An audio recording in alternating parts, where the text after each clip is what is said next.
So recently there was a bit of news coming out from the South Korean newspaper, the LEK, that seemed to suggest, and this is insane, but yes, that apparently Samsung might be actually mixing in what is, in my opinion, almost certainly going to be non-MLA last generation EVO WOLED panels with their quantum dot OLED panels on the S90D, and not just in the 42 and the 48-inch sizes, but apparently the 55, the 65, and the 77-inch sizes as well. Something that, as far as I'm aware, has never happened before, and I cannot believe that they would do something like this. You know what? Actually, I can. And the reason why is because last time around with the S90C, it was a panel lottery whether you're going to get an S95B panel or an S95C panel. And if you were lucky enough to get an S95C panel, you could, in theory, turn it into an S95C. I've done it myself, it works, and you get a much brighter panel overall. But that was two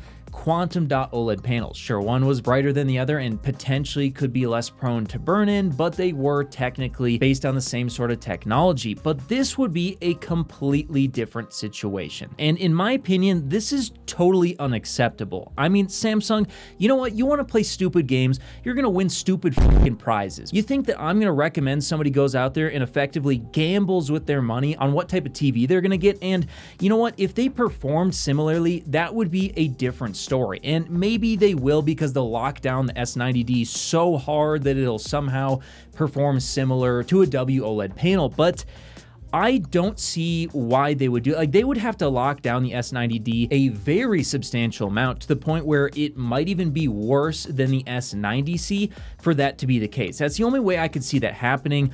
Otherwise, I don't know how they could even get away with doing this, because there are huge differences between a regular WOLED panel and a quantum dot OLED panel. And it doesn't necessarily mean that I would 10 out of 10 times tell somebody to go get the quantum dot OLED panel, or that it's definitely better for everyone. I think it's a better panel, but maybe not for everyone. Because, for example, a modern quantum dot OLED panel is going to be far brighter, it's going to have better uniformity typically, and it's also going to have better color volume. However, the WOLED panel, in my opinion, is going to have slightly more clear text, and it's definitely going to have better ambient light handling, as it doesn't have that magenta tinting in a bright room. So these two panel technologies are way different. So I don't know how Samsung thinks they can get away with selling them as the same product, essentially, without letting us know. And as of right now, if these reports are to be believed, it sounds like that could be the case. It's sounding pretty likely, as,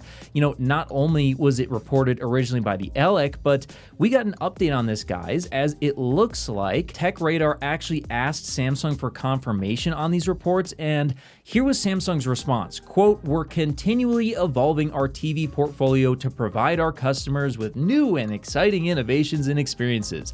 Samsung OLED TVs consistently offer a premium experience while delivering excellent viewing performance regardless of the specific panels that are integrated into the product." So that's a total cop-out, and to give them credit, sure, maybe this doesn't confirm anything, but to me, this kind of sounds like they're hinting that it's likely we're going to be getting a panel lottery in the S90D. And you know what? That's bad enough, because the S90D is going to be the panels that typically everyone would go for. They're going to be far cheaper. And for example, the S90C right now would be my go-to recommendation for somebody who wants a premium TV at a reasonable cost. These quantum dot OLED TVs and monitors are really good. So Samsung Display has some awesome technology on their hands, but Samsung Electronics, my God, it just seems like to me they have the reverse Midas touch. I'm always having issues with their products, and it absolutely drives me bananas. When I get something from them that doesn't have issues, I'm like, oh my God, wow. Finally, I'm going crazy here, guys. I am not going to recommend this stuff because, again, it's bad enough. Like I said, it's bad enough that they're doing this to the S90D, but okay, go buy an S95D, except for don't, because it has a matte coating. And there's gonna be people who try and run defense for it, but I'm gonna tell you this right now. I am not gonna sit here and run defense for Samsung Electronics for making stupid fucking decisions. I've seen it on their monitors. It looks awful. Like, what do we expect here? Like, sure, some matte coatings look better than others. I think LG's matte coatings on their monitors look awful, like really, really bad. They are way worse than any other matte coating I've seen in my life.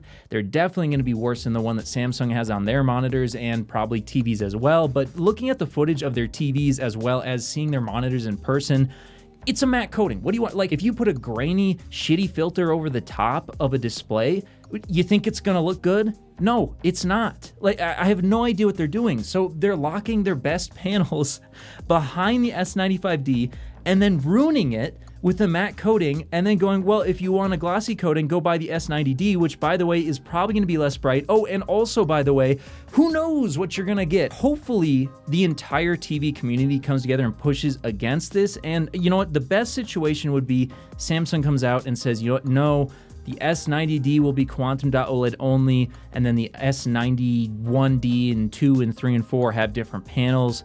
That I would be totally okay with. But if this is going to be a situation where you're spending your money thinking you're getting one thing and then you don't get that or not even close to that, the TV experience is just wildly different, that is not okay. So Samsung, you better get a good response to this and actually clarify this, because it sounds like right now that's what's going to be happening. I hope that's not the case, but if it is, that's going to be my stance on it, and hopefully everybody else who reviews displays does a similar thing. Because let me tell you guys, if there's anybody who's watching this who is a TV reviewer, the monitor industry is a fucking mess.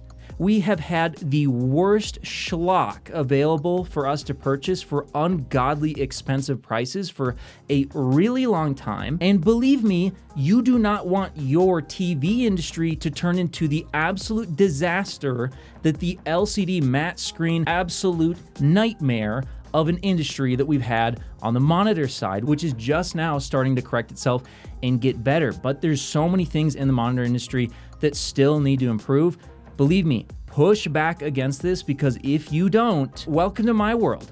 Like, get ready, because it's not fun. Whether you're looking to connect a new console, gaming PC, or just need a fast and reliable HDMI cable to connect over long distances, Rupro has you covered with their certified 8K HDMI 2.1 fiber optic cable, available in sizes of up to 50 feet and can deliver a perfect full 48 gigabits per second connection over distances other cables could only dream of reaching. And with 48 gigabits per second of bandwidth, it can easily drive 8K 60 FPS or 4K 144 FPS 10-bit HDR video through its ultra-thin, flexible, and durable housing, and it even supports ER. So if you're in the market for a cable that can drive a beautiful new TV or monitor, be sure to check out Rupro on Amazon today.